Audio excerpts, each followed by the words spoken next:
Hello, welcome to Session 5 of Primer 2 on Project Management in ICTD. Our discussion on Session 5 will center on managing the implementation phase. Our learning objectives for these sessions are: describe control measures in the implementation phase, explain the use of earned value analysis in monitoring schedules and costs, describe the importance of managing schedule, costs, quality, human resource and stakeholders, change and risk factors, procurement, and information. The implementation phase begins with a project plan as your baseline, your guide to implementation. The goal is to manage and maintain costs, resources, the team, the stakeholders, ensure deliverables are on time.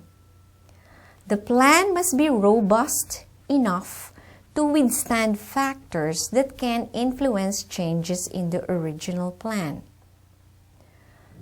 The phase ends when all the work is completed and delivered in line with project scope and specification.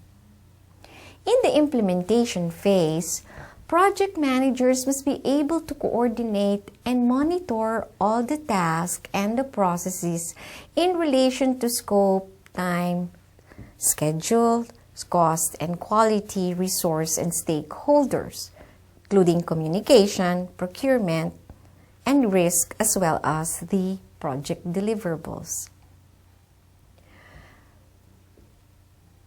The plans developed during the planning phase are tested during the execution phase.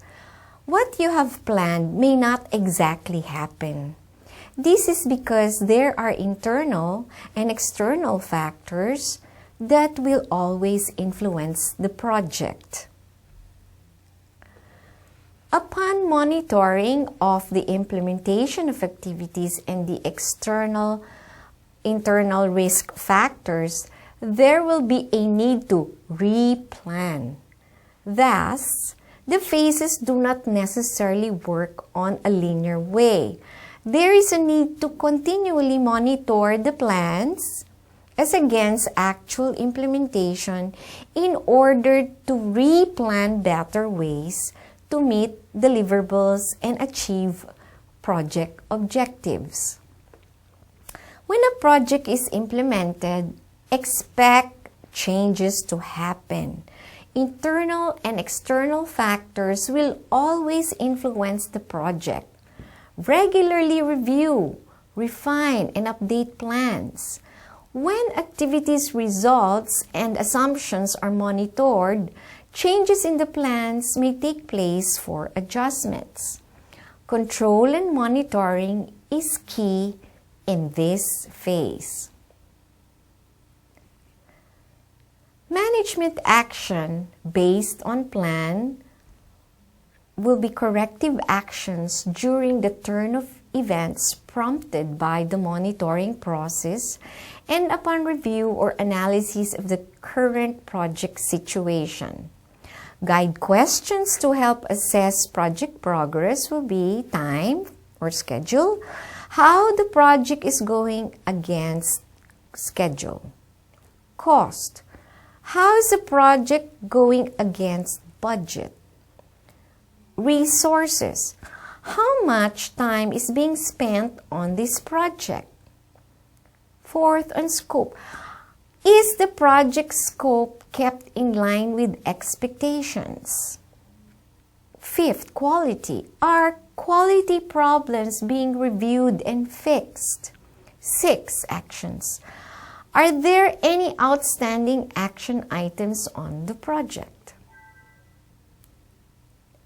To explain the illustration based on the inputs, the plans in the detailed planning stage, when implemented, must go through assessment process based on monitoring reports. You replan if necessary modifications of plans, but must make sure that the changes are within the parameters of the project and aligned with the goal, outcomes, and outputs. The result of replanning is execute accordingly using the same assessment process.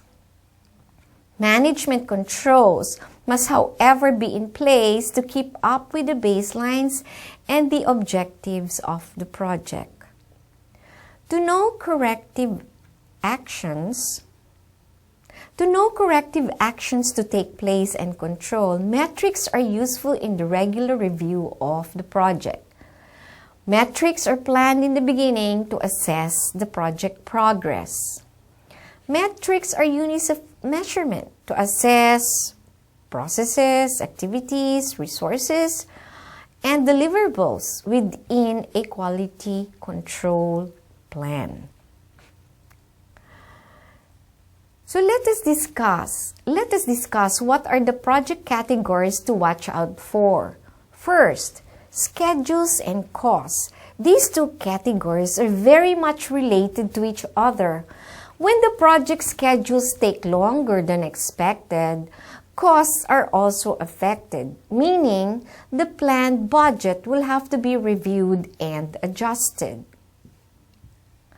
The Project Management Book of Knowledge makes use of the tool Earned Value Analysis to help review and analyze cost and schedules. Earned Value or EV analysis is a technique to assess progress between actual cost and planned budget for a period. The Gantt chart is used as a reference to assess percentage completion, a necessary input to earned value. EV has a formula to give a picture of a project progress. Schedule is actually measured in money currency. Earned value is work performed. It refers to the percentage of actual work measured against planned completion value. So, if actual cost is higher than planned, there is a high probability that the project is experiencing difficulty. If actual cost is lower than planned, it could mean that the project is under budget and delayed. Measuring can be done at a periodic basis according to progress points of task and to the whole project. So, be able to know cost and schedule variance or the difference between earned value and actual cost of work performed and between earned value and the planned value. How much?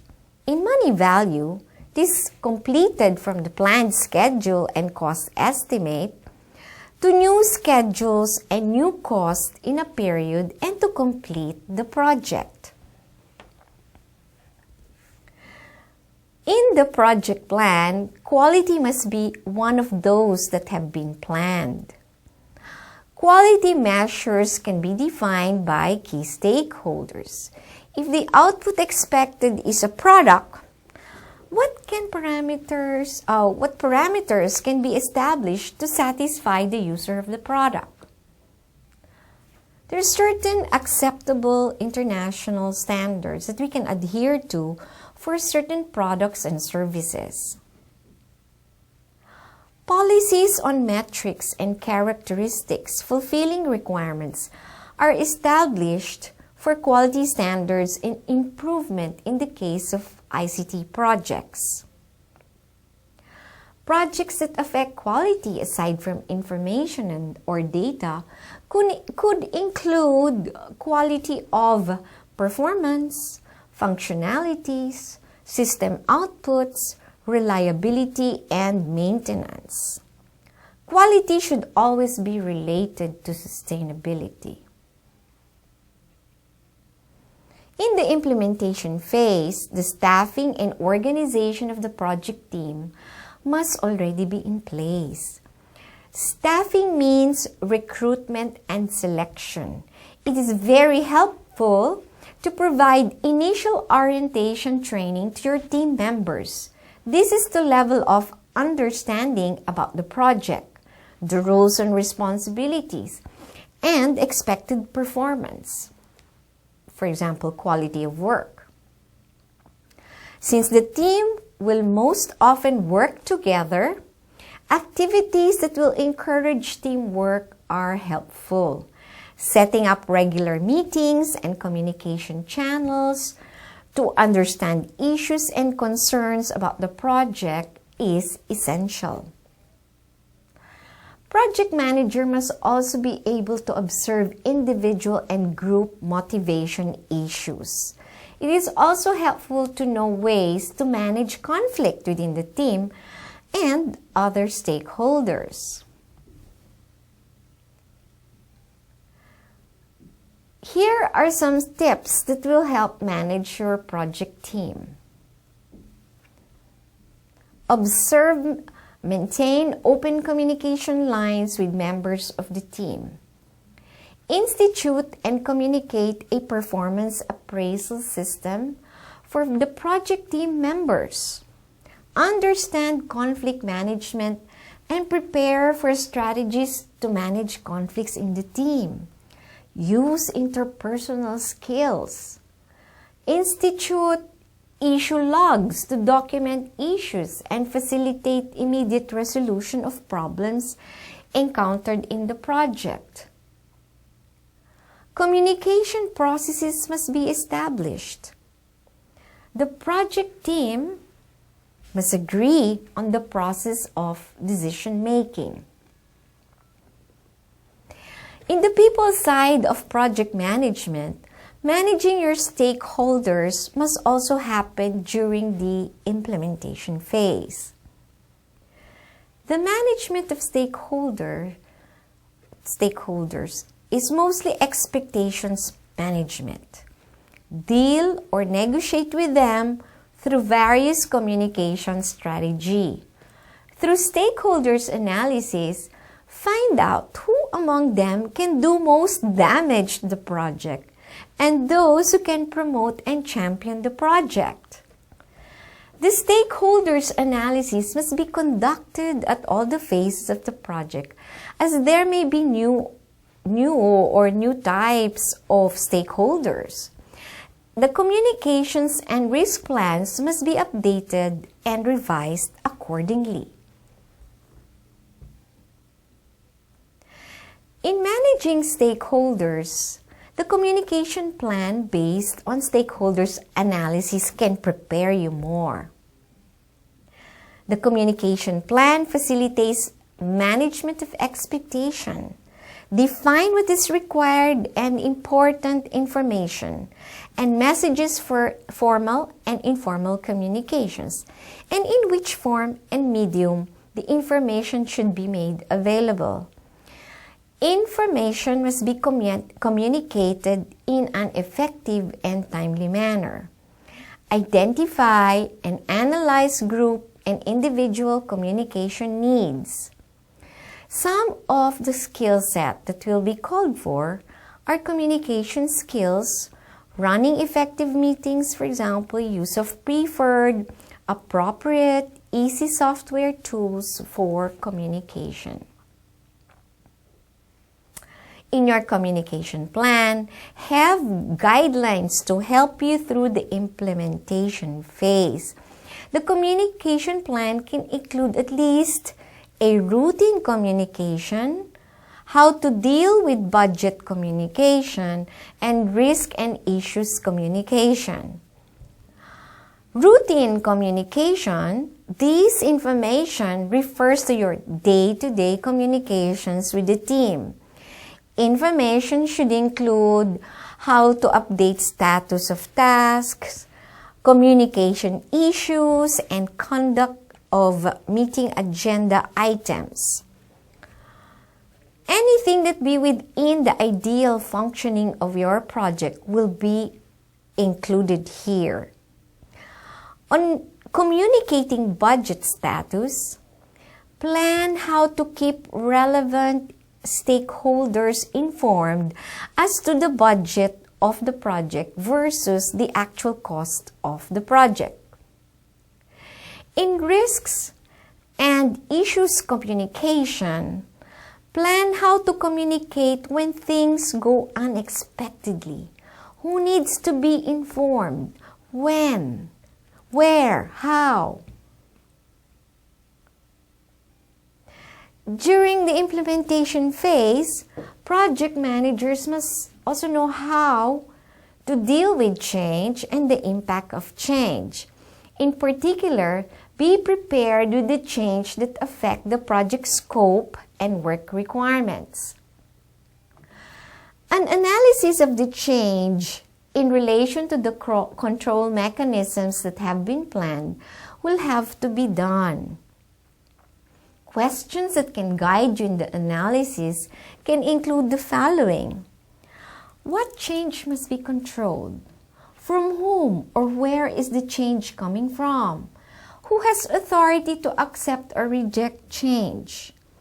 How will decisions be documented and disseminated? How will implementation take place? How do you track changes? From the change in scope, the project may be able to influence change in an organization or in a community. As a guide, anticipate the change that can happen. Analyze the change. Recommend actions to take for approval. Work with your team and your partners to manage change. Here is a model that is used to manage change in an organization that is experiencing computerization process for the first time. Using the input process output model gives you an idea at a glance the kind of strategies being used to manage change in an organization. The input provides information about the situation that the organization at the organization and individual levels.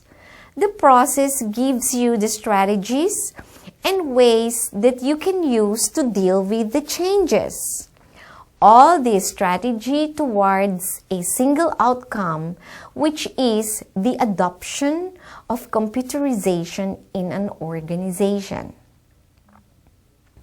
I have mentioned earlier a statement about internal and external factors that influence change in scope and requirements of the project.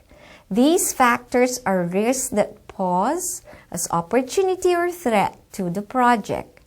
These conditions must be identified, analyzed, and dealt with by means of the following. First, create a risk register and a risk plan. Analyze and assess the risks. Institute risk mitigation strategies. The earlier you are able to detect the factors that will pose opportunities and threats to the project, the more prepared you are that you can be able to manage risks and change. You can analyze risk in the areas that can have impact on the technical, business, behavioral, and organizational aspects. Technical. Avoid scope creep. Make change requests. Looking to schedule slips. In business process, budget, business case, outcomes that are unachievable. Behavioral. People performance, resource loss, interference from manager and clients or stakeholders. Organizational, stakeholder support, change management. One helpful tool to manage risk is the probability and impact matrix to assess the project risks. This was taken up in the previous session, but we will repeat just the same. This tool is introduced at the detailed planning stage. The risk factors that you register at the planning stage must be monitored in the project implementation phase. The matrix is used to verify and validate impact and probability to happen. This matrix can also help coming up with mitigation strategies that were planned early on. Some of the risk management measures can include the following: realistic and careful planning of project objectives, costs, and deadlines, development of alternative solutions, inclusion of risk funds, secure additional resources, work closely with suppliers and process owners. Managing procurement. The acquisitions of goods and services from outside sources. This procurement of goods and services must be scheduled. From the work breakdown structure and Gantt chart, the procurement schedule can be identified and form part of the cost of the project. Management of the procurement process involves the preparation of the statement of work, terms of reference as bid documents, bid selection, contract preparation, contract negotiation, and contract monitoring for deliverables. Procurement must be planned, implemented, and monitored. The procurement plan must be connected with quality assurance, risks, and communications plan because the external sources are part of your project stakeholders. Now, make or buy analysis. The technique is used to determine if the organization must perform the service in-house or if procuring from outside source is a better option. Computing the cost and schedule of doing in-house versus the cost and schedule of procuring from vendors will be presented and evaluated to decide the best option. Use of expert judgment. Well, this refers to seeking advice from experts from outside or rather inside experts from potential suppliers or from vendors. Types of contracts. This refers to the 3 types of contracts, like fixed price or lump sum contracts. They involve the fixed total price for a well-defined product or service. Cost reimbursable contract. It involves payment to vendors or suppliers for direct and indirect actual costs. Cost plus incentive fee. This contract involves payment to vendors or suppliers to allowable costs along with a predetermined fee and incentive bonus. Another type of contract is a hybrid of the fixed price and the cost reimbursable contracts called time and material contract. So one way of tracking project efficiency and control is through the use of project management templates. Project activities must be documented, and templates are used to make this easy for the project team. Now, management groups in different schools of thoughts have already pre-designed templates. Project teams may choose from these various selections of groups and vendors who offer these products. The team may also opt to create their own. Some consulting firms offer their products for free, especially for government and non-government organizations who are not engaged in profit-making ventures. So now let's summarize our discussion on managing the implementation phase. When a project is implemented, expect changes to happen. Internal and external factors will always influence the project. Regularly review, refine, and update plans.